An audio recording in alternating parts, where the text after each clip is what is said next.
because God hates sin. So that goes back to what I was saying earlier. I would argue that it's kind of necessary that we have to read all this to truly understand how evil our hearts are, and that's why we need Christ. Right, but I I would have to do a lot of reading because there's a lot of different Bibles out there from different religions too. Yeah, yeah, Yeah, I but get that. I mean, to each his own, but Yeah. So the second point on what we talked about last week is you mentioned a lot. You used an example of a little girl in a basement, and your ultimate point on that was why evil and suffering happens to, I don't remember the exact words you used, innocent or good people, something like that. no, I was just that's the argument I usually bring up a Or was lot, it the and unjust it's suffering? Is that what you it's said? the unnecessary Unnecessary. suffering. Sorry, that's what you said. Yeah, because that's just again overboard insanity to have a little girl or a little kid go through something. I mean, if I just think about it, man, I start shaking, and I'm not even in that position. So I can only Yeah, no, it's imagine the fear in that poor little thing's heart. yeah, no, it's horrible. But I get the unnecessary suffering, like what you mean by that. But that just, I mean, it's ultimately we live in a wicked world. So my, what I would say to that is, I mean, what happened to Christ when he became man? I mean, I would say arguably, but it's not arguably the most innocent and good person to ever live was killed in one of the most brutal ways possible. That's So I what I'm mean, saying, and that was it all go. that was It's with his the father watching, though, right? yes, but the That's whole point that's is that's what I can't get across, my man. With all due respect, I just and then it goes to the child thing. From what I'm hearing, God is watching that child go through that. See, if when you said there's the evil in the world, because I keep connecting it back to prayer. So I guess I should clarify just to let me clarify. Let's say God didn't intervene and didn't answer prayers, right? And okay. he's not really watching over. And then that happened to the child, it wouldn't be as bad. But when they're saying, "Hey, he's there, he's all powerful, and he's watching it, and that's his plan," it's just like, whoa, it's a lot So to kind of grasp onto. it is, and it kind of goes into my next point, which I'll get to in a sec. But when you say Jesus died with his Father watching, the whole point of Jesus dying, he knew what he was doing when he came to earth as man, God in the flesh. He knew what he was doing when he died. The second he died, that's when all our sins were now came onto Christ. So that's why God allowed that was ultimately that's the only way we can have a relationship with him. So that's that point. So But real quick, I'm hoping you wouldn't do that if you had a kid or a son. what do you mean? Like what God allowed, because that was God's plan for that to happen to Jesus, to have him like killed and tortured like that. And you said he watched. So I was saying, I'm hoping if you had a kid or a son, you wouldn't do the same thing, would you?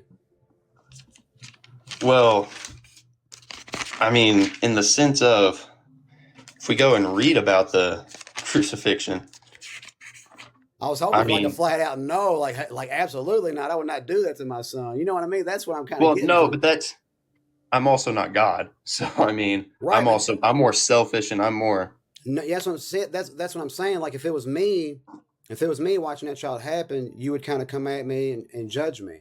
But if it when it goes back to the God, that's when it's kind of like he gets a pass. so here's what I would say to that is aren't you glad he did though? I mean, Did God, did what? aren't you glad he allowed Christ to die? Because now we can have a relationship with him. Yeah, And I well, mean, not, but not. I mean, if I believed in what you believed in, yes, yeah, yes. of course. But yeah, I don't. Because if he, well, here's what I'm saying, and if he doesn't, we're on our ways And to eternal damnation. I mean, this is the God who created the universe, correct? yes, And you would have to admit, if he created the universe and if it is infinite, he is just whatever it is just my goodness, all intelligent, all powerful, just beyond comprehension, correct? yes. Right. So that again, that's what I'm saying, that the claims don't match up. So if he is what we just agreed on, there had to be a million other ways for his little plan to go how he wanted it to go. There had to be a million other ways he could do it. Surely, and I mean, ultimately, I'll be honest, I'm not going to be able to answer that. No, But no, my next no. point that I, I get it, but I'm saying, do you kind of see what I'm saying though? Like, if he is all intelligent, if this is the same thing that created the entire universe, think about the brain and the mechanics and how smart it is. It wouldn't make sense that he had done to his own son after being so intelligent and creating this universe, and then having that done to his own son. It just doesn't make no sense to me. It doesn't match up. But what I would say here's the thing is, yes, he died that brutal death, but that's ultimately what we deserve. Based on what I believe, we deserved that. And so he willingly sent his son to take that punishment so we don't have to. And then what happened? Yes, he died, but because he was also fully God, he rose 3 days later. So I get what you're saying on why, but that leads to my next point, and it's I literally have it wrote right here is why is there so much evil and suffering? And I know I told you last time to go listen to Cliff Connectley. You said you didn't like him a lot. Fair enough. I just want to be So honest. no, that's fair enough. I understand. I would say if you don't like him, maybe listen. I don't know if you know who John MacArthur is. I think I had. See, I've actually listened to a lot of these guys because a lot of the atheist things I watch, that obviously that's who they're battling against. Yeah. And every now and then, they make somewhat of a point, or I might learn something from them, you know. So I've actually watched a bunch of these people. Okay, so John MacArthur is someone like if you told me, Carter, I'll go listen to one guy that is not Cliff Connectley,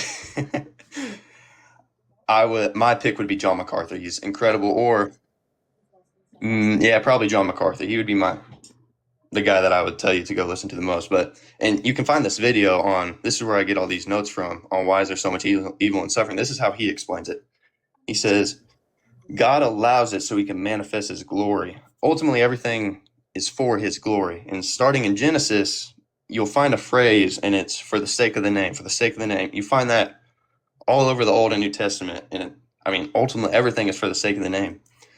So why did God allow evil? I would say in order that he may put his glory on display. See, I would be with you, but there's got to be an easier way. There's I gotta mean, be. I wish I could answer that too. I'll be honest, I don't have the answer for that. I So I mean, appreciate I I get what appreciate you're the saying. I honesty. get what you're saying. But I What? mean, ultimately, I don't have the answer for that.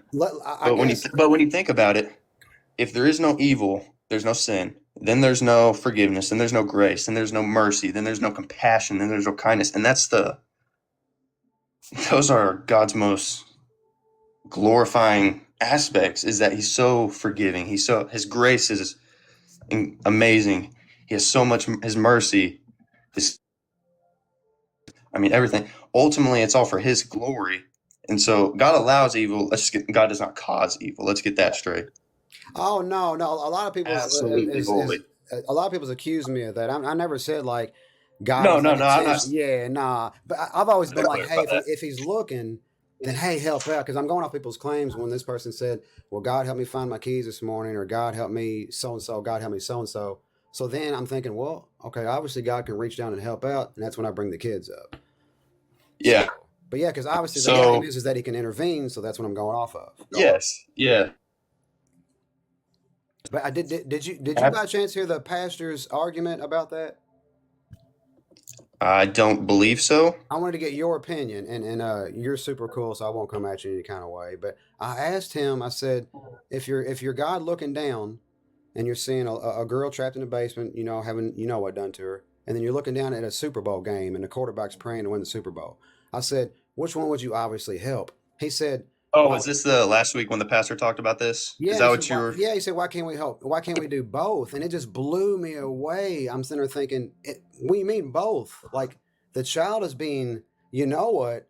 Let's put the 100% focus on this child, all the help, and get this child. And he kept saying, we can help them both. And it just, Yeah. so I mean, what'd you think about that? I mean, it kind of. I actually have something kind of towards that in my next point, and what it was is why is what's happening to that little girl?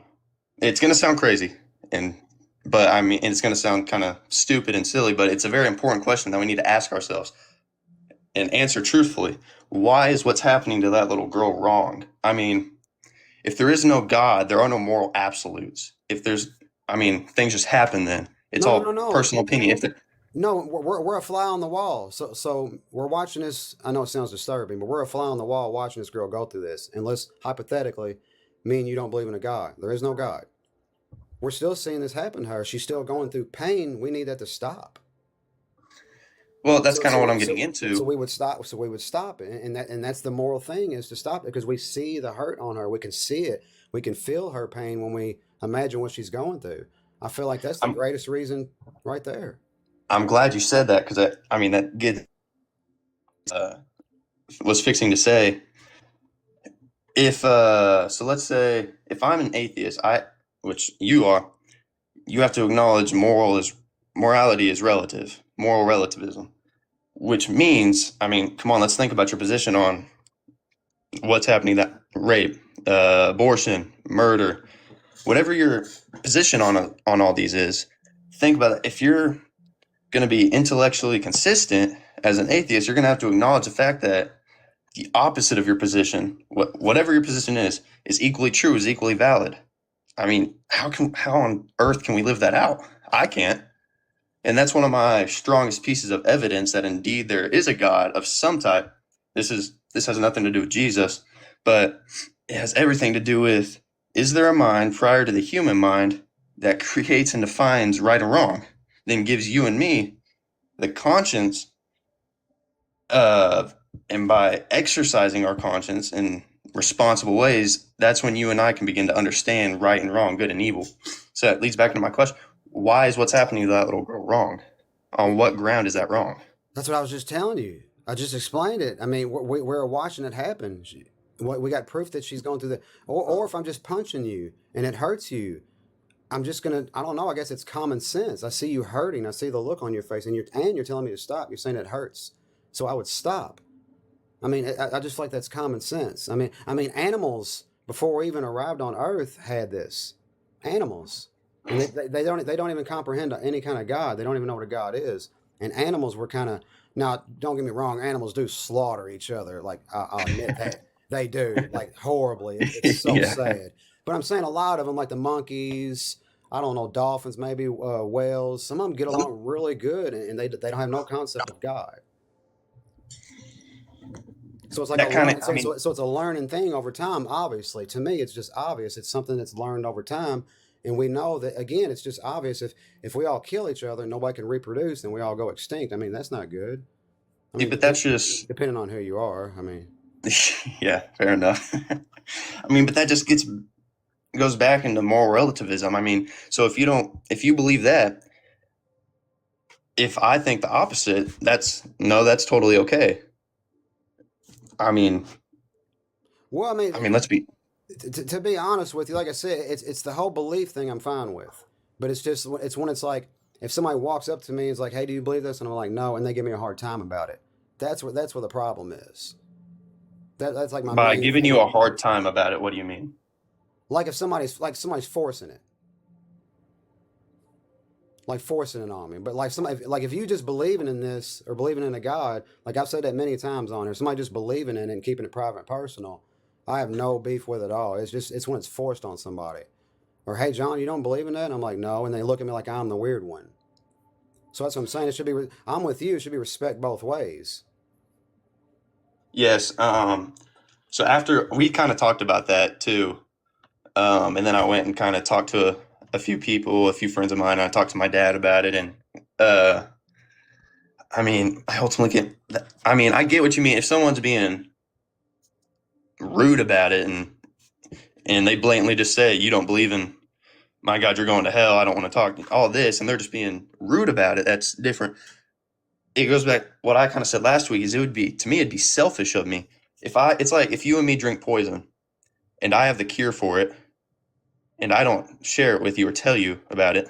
That's selfish on me. That's evil of me. Yeah, but I have no So proof. if I have no proof of your cure. Like zero evidence. I mean, I told you last week, I'll never ultimately prove to you God exists. No, I'm just saying as far as like a cure as the poison reference. I mean, I would there would be no because we have evidence of like medicines and cures and stuff. We can test it out.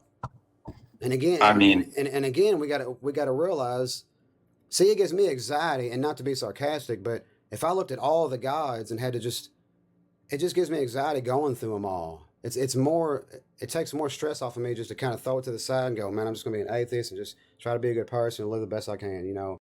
Because, but again, mate, a lot of people's not like me. A lot of people don't have anxiety, you know. But it makes my anxiety really bad, and I know there's other people out there in the same boat. See, but that just goes back into you saying you're just going to live your life and be a good person. Well, where does that standard of good come from? I mean, I, I'm not trying to like yeah, say that's be like like a gotcha. I'm that's what I'm just saying. genuinely It's something asking. like when humans first evolved from the apes, regardless if we believe it or not. Let's not even get into that. But we got to admit they was probably pretty evil and hateful to each other. And then over time, they learned to be better to each other, and that worked out better. So that's what I'm saying. It's just obvious that being good and kind of another works out for the benefit of everybody, for the whole world. I mean, it's just plain simple. I mean, I get that, but then you get into the like what we were talking about earlier. That's just moral relativism, which I mean, then you can't. If you say murder's wrong and I say murder's good, if you're a moral relativist, don't come at me and say I'm wrong. See, okay, well, I'll get straight to the point then, because this is what I was. It was either the pastor or somebody else. Here's what I don't agree with. You're saying, because I'm saying, well, hey man, hey Carter, where you get your morals from? And you say God, and then we just kind of brush over that and don't go back to it. Here's my thing. I need to see this God first. I need to hear him say, hey, quit. I need to hear him say these things, these morals or these laws. So then that way, when you or somebody else says, oh, I get mine from God, then I can go, oh, fair game. Like that's fair because I've seen this God. He's real. I talked to him. You see what I'm saying? But when y'all are like, I got him from my God and then so on, that's not fair. Okay, Because it's kind of like, so because kind of, we kind of, I feel like we both got them from the same place, in my opinion. We get them from ourselves. We get them from just learning over time. I think that's where we both get them, my opinion. so that just goes back to you need proof that God exists. Well, I mean, it depends. Like if I'm gonna base my whole entire life on it, like most people do, which there's nothing wrong with that. I got a neighbor. I mean, this dude. I don't think he has a TV. He's constantly got church music playing. It's like 24/7. But you know what? I'm happy for him because it's in his house and it's private and personal. But yeah, if I was going to devote my whole entire life every day, I would need some hard proof. Very, Okay, very good, convincing proof. And again, not just coming at your God, if it was no, Allah or no. Krishna or any of them, or just anything that didn't really sound logical or reasonable. Girl, hush. So what I would say to that is, I kind of mentioned this the other day. I'm pretty sure I'll prove to you God exists when you first prove to me we're having this conversation right now. Well, I'll yeah, prove to you God. I could Like if record it you and send it to you. okay, well, okay, then I'll use this one. I mean, this could just be a bad dream. I could just be a bad dream you're having right now.